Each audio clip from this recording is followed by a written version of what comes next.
Oi, queridos, tudo bem? Como estão todos? Deus abençoe, amém? Vamos meditar mais um pouquinho em Efésios, certo? Agora vamos meditar no capítulo 5. Só que vamos fazer diferente. Eu vou pedir que você leia, certo? Reveja um pouco o vídeo passado, alguma coisa do vídeo passado, né? E quero que você continue lendo o capítulo 5 e lendo o capítulo 4 e o capítulo 5, porque são vários conselhos, vários ensinos, várias admoestações, como falam os antigos, né? Ou vários chamadas de atenção para os filhos de Deus, para o cristão, para os novos convertidos, para os velhos convertidos, ok? Falamos de um batismo, que o batismo de João Batista era um batismo, não apenas chegava lá e mergulhava a turma no rio e tal, e falava, não. Ele apontava que eram raças de víboras, que o machado estava colocado no pé da árvore que emburra as árvores más, certo? Quem rouba não roube mais. Ele apontava os erros das pessoas e batizava depois, ok? E depois Paulo continua falando, certo? Paulo continua ensinando aqui. Ele vai falar no capítulo 5 aqui para sermos imitadores de Deus em Cristo, certo? Em amor, certo? Que fornicação, impureza, avareza não seja nem assunto e conversa entre nós, certo? Nem mesmo piadas maliciosas, ele vai falando coisas inconvenientes, certo? Nenhuma pessoa imoral, avarenta, avareza é pecado de idolatria que não entra no reino de Deus por avareza, certo? Pesquisa isso aí, amém? Capítulo 5 aqui fala que ninguém engane vocês com argumentos vazios, quer dizer, não vai na conversa dos outros, não vai na conversa de todo mundo, certo? Você tem um pastor, você tem um irmão próximo, consulte, converse, ore com ele, tá certo? Tem dúvidas, vá conversar com teus irmãos da igreja, não vá se aconselhar com o YouTube, tá certo? Não vá ouvir dicas, tá bem, querido? E essas coisas ele vai falando aqui para estarmos atentos da maneira com que nós vivemos, né? Não viver como tolo, mas como homens sensatos, aproveitando o tempo presente, porque os dias são maus. Versículo 15. Ele vai falar também até do casamento, nossa vida de casado, quando nós aceitamos Jesus, ela muda, torna-se mais respeitosa, a gente passa a honrar mais, devemos honrar o cônjuge, a esposa, o esposo e assim, né? Ok? E dele faz uma comparação do casamento do noivo, do marido, de Cristo, né? Da mulher como a igreja e por aí vai. Aí você volta estudando, se você voltar lá em Gênesis, você vai entender e você levar para Adão o noivo, Cristo, você, e levar para Eva a igreja, e assim com Sara, com Abraão, né, com Jacó, com Isaac e Rebeca, você vai comparando os homens e as mulheres como noivo e noiva, como Cristo e a igreja, e você vai entender por que essas coisas, por que eu tô falando isso, bem? Mas o que eu queria comentar com vocês tá lá no que eu falei semana passada, deixei no finalzinho, capítulo do 2 capítulo 5, de a cura de um militar, certo? De um homem de guerra, muito querido, ele era querido, ele era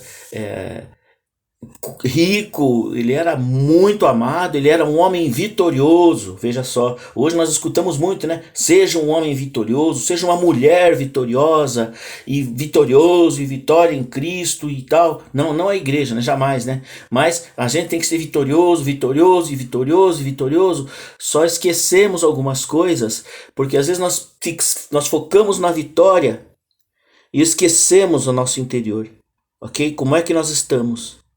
Beleza? Então nós vamos dar uma olhadinha agora, nesses 5 minutinhos aí, tá ok? Peço para você.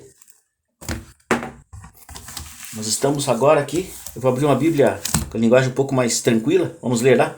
Capítulo 5, do versículo 1, né? Nós já lemos o versículo 1, mas eu vou ler para vocês. Naamã era comandante do exército do rei da Síria. Ele era muito respeitado, estimado e querido pelo seu senhor, pois por meio dele o eterno Deus tinha concedido vitórias à Assíria. Ele era valente, guerreiro, não tinha medo, certo? Mas sofria de uma grave doença de pele. Ele era leproso. Certa vez, quando a Síria atacou Israel, uma jovem foi levada cativa e passou a servir a mulher de Naamã. Um dia ela disse à sua senhora: "Ah, se o meu senhor, né? Ah, se o meu senhor", ou algumas vezes falam meu pai, ela até chama o Naamã, que levou ela prisioneira, de pai. Veja que coisa interessante isso, né? "Ah, se o meu senhor pudesse ir ao profeta em Samaria", que era Eliseu, ele seria curado dessa doença, dessa lepra, certo? E eu falei, né, que a lepra, muitas vezes o soldado, por ficar ali meses guerreando, e meses, 24 horas por dia protegido com aquela armadura, o ferro, o metal da armadura causava feridas na pele, por isso que ele tinha essa doença de pele, era uma lepra, certo? Então ele era um homem forte, valoroso, valente, querido, de armadura. Tirava a armadura, velho, era só, né? Só enfermidade, só ferida, a coisa era feia mesmo, tá? Nele. Naamã foi falar com o rei o que a moça israelita tinha dito. O rei da Síria disse: "Você deve ir", o rei falou. "Mandarei uma carta de apresentação ao rei de Israel." E Naamã foi levando consigo 350 quilos de prata, ouro e 10 trocas de roupas finas. Depois nós vamos entender isso aí. Naamã entregou a carta ao rei de Israel, e ela dizia: "Quando você receber esta carta, saberá que estou enviando pessoalmente o meu oficial Naamã, meu querido, para que você o cure da sua doença." Você cure, certo? Veja que uma coisa, né?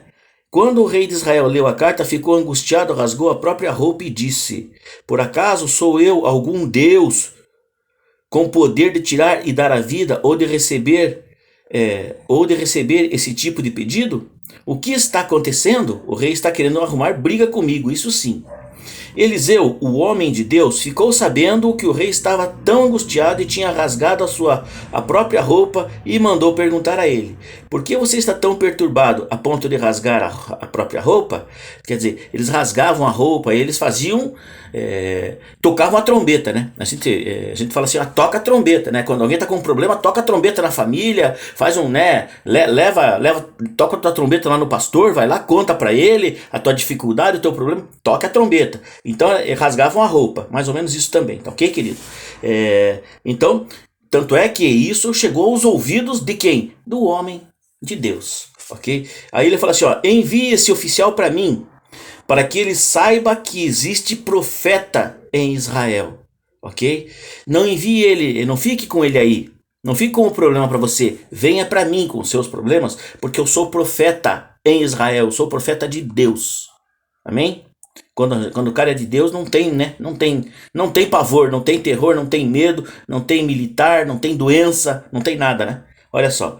Naamã, com seus cavalos e carros, chegou com toda a pompa e parou diante da casa de Eliseu. Tá vendo um pouquinho de Naamã, como é que ele era? Naamã era doente, era enfermo, mas era adulado, era bajulado, ele era o bambambam, ele não tirava a armadura mesmo, certo?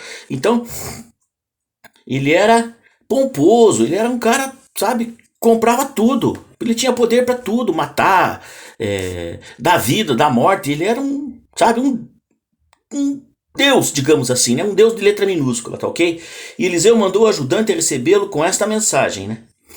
"Vá até o Rio Jordão, mergulhe lá 7 vezes e a sua pele vai ser curada e renovada." Então, Naamã pensou que o servo de Deus lá, o representante de Deus, ia se atirar nos pés dele, ia chegar lá: "Ah, queridinho, oh, como o Senhor é assim." Não quis nem ver, nem quero ver a enfermidade desse cara. Manda ele para mim aqui, que ele vai saber que tem profeta em Israel, que tem autoridade maior que ele aqui. Tá certo? Olha que coisa interessante. Aí ele fala: Naamã ficou irritado e saiu resmungando. Eu pensei que ele ia me receber pessoalmente, olha só, invocar o nome de Deus, o seu Deus, tocar na minha pele doente e eliminar a doença. Os rios de Abana, Farfar em Damasco são muito mais limpos que esses rios nojentos de Israel, rio sujo, porque eu não poderia mergulhar, a palavra aqui está bem pesada mesmo, mergulhar neles. É uma Bíblia muito bem, é uma Bíblia bem explicativa, né? Porque eu não poderia mergulhar. Porque eu não poderia mergulhar neles, pelo menos sairia mais limpo externamente. Você está vendo o que ele está falando aqui, ó? Por que eu não poderia mergulhar lá naqueles rios lá da minha terra? Porque lá a água é mais limpa e eu pelo menos sairia mais purificado, mais limpo do que desse lugar aqui. Certo? Então, o banho dele seria um banho aparente. Um banho sabe aquele banho só para aquele batismo que a gente faz para não sem mudança, olha só. E foi embora furioso. Mas os seus acompanhantes disseram: "Meu pai", chamaram de pai. "Se o profeta tivesse pedido algo difícil que exige coragem, o Senhor não o faria? Por que não acatar essa simples instrução de mergulhar e se lavar?" E foi o que ele fez. Desceu ao Jordão e mergulhou 7 vezes no rio. Tirou a roupa, tirou a armadura, tirou tudo e expôs a doença, expôs o pecado, tirou, sabe, aquela pompa, aquele orgulho, aquela mesquinhez, sabe, aquele semideus que ele era por cima da armadura. Quando ele tirou a armadura, imagina o que aqueles caras chamaram de meu pai. Falaram: "Meu pai, misericórdia", né? Olha só, e ficou, né? E com a ordem, né, seguiu a ordem do homem de Deus, e a pele dele foi restaurada. Ele ficou tão saudável quanto a pele de um bebê.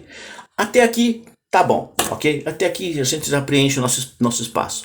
Queridos, o que eu quero dizer para você, capítulo 4, capítulo 5, certo? Ele vai falar de casamento, ele vai falar de como você vai viver com as pessoas ao seu redor, não da igreja. Você vai dizer como você vai viver tua vida com o teu semelhante na igreja, teu irmão em Cristo, com o teu pastor, certo? Ele vai falar no capítulo 4 e 5 de Efésios assim: preparando-nos para que aquilo é uma limpeza, uma mudança de atitude, e não é coisa muito grande, muito difícil de fazer. Não é só, né? Olha que coisa interessante. Não é difícil. Ele fala lá, voltando aqui, vou dar uma só.